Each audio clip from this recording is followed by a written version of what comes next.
আমি অবশ্যই মমতা ব্যানার্জি ক্ষমতাচ্যুত হোক দেখতে চাই, সে ব্যাপারে কোনো রকম সন্দেহ নাই। মমতা ব্যানার্জি যতদিন রাজ্যের ক্ষমতায় থাকবে রাজ্যটা ততটা সর্বনাশ হবে।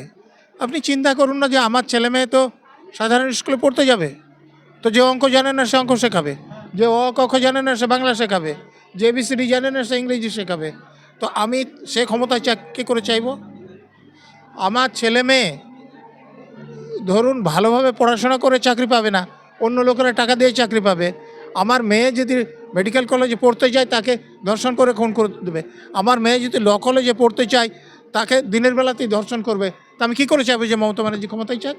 যারা সুস্থ মানুষ আছেন তারা চাইবেন যে মমতা ব্যানার্জিকে যতটা তাড়াতাড়ি সম্ভব ক্ষমতা থেকে বের করা হোক। কুণাল ঘোষকে আপনি এত মানে ভালোবাসেন, টিভি ডিবেট সাথে দেখেছি, কুণাল ঘোষকে নিয়ে আপনার লেখা একটাও কেন বই নেই? দেখুন, তিনি লিখেছেন বন্দির ডায়েরি। দেখুন কুণাল ঘোষ একটা কনভিক্টেড ক্রিমিনাল। দেখুন সারদায় বা অন্য চিটফান্ডের মামলায় সিবিআই চার্জশিট দিয়েছে, ইডি চার্জশিট দিয়েছে, আমি কথা ছেড়ে দিলাম। কিন্তু যখন তিনি হাজতে ছিলেন সুইসাইড করতে গিয়েছিলেন, সে মামলায় তিনি কিন্তু দোষী সাব্যস্ত হয়েছেন। বিচারক তাকে আলাদা করে জেলে পাঠায়নি ঠিক, কিন্তু তিনি দোষী সাব্যস্ত। কিন্তু তো এরকম একটা লোককে নিয়ে লেখার মতো যোগ্যতা আমার নাই। অভিষেক বন্দ্যোপাধ্যায়কে নিয়ে আপনার কি মতামত? অভিষেক বন্দ্যোপাধ্যায় তো তিনি পিসির ভাইপো বলে নেতা, না হলে তিনি এমন কোনো আন্দোলন করেও নেতা হননি।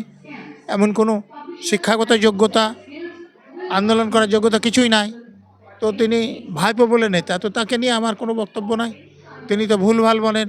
তিনি বলেন যে রামমোহন রায় ছিলেন বলে আমাদের বাবাদের মানে চিতায় ঝলসে মরতে হয় না, মানে সতীদাহ না, উনি পতিদাহ প্রথা খবর জানেন। তো এরকম লোককে নিয়ে আমি কি বলবো?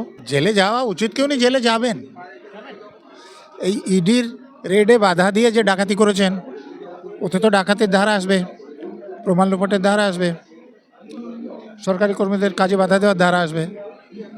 আমার মনে হয় যে সুপ্রিম কোর্ট ওনাকে ছেড়ে দিতে বলবেন, তদন্তের আদেশ দিলেই জেলে যাবেন। একা যাবেন না, চিফ সেক্রেটারি, ডিজি, সিপি সকলকে সঙ্গে নিয়েই যাবেন। পার্থ চ্যাটার্জির ঘাড়ে কটা মাথা ছিল যে যোগ্য প্রার্থীদের বঞ্চিত করে অযোগ্য প্রার্থীদের কাছে চাকরি বিক্রি করেছেন? যে পৌরসভাগুলোর ঘাড়ে কটা মাথা ছিল যে মমতা ব্যানার্জির অনুমোদন না থাকলে তারা চাকরি বিক্রি করেছেন? তো সব জায়গায় যে দুর্নীতি সেটা মমতা ব্যানার্জির নির্দেশেই হয়েছে, এবং নিয়োগ দুর্নীতিতে যে হয়েছে সেটার প্রমাণ উনি অতিরিক্ত পদ সৃষ্টি করেছেন। ওনার কাছে চিঠি এসেছিল, কোনো ব্যবস্থা না নিয়েও করেছেন। মমতা ব্যানার্জি ক্ষমতায় টিকে থাকার লড়াই করছেন, অন্য কোনো লড়াই করছেন কে? সেটা নির্ভর করবে তো ভোটার তালিকা থেকে ভূতদের বাদ দেওয়া যায় কিনা, এবং ভোটের দিন লোকেরা নিজের ভোট নিজে দিতে পারবে কিনা তার উপর।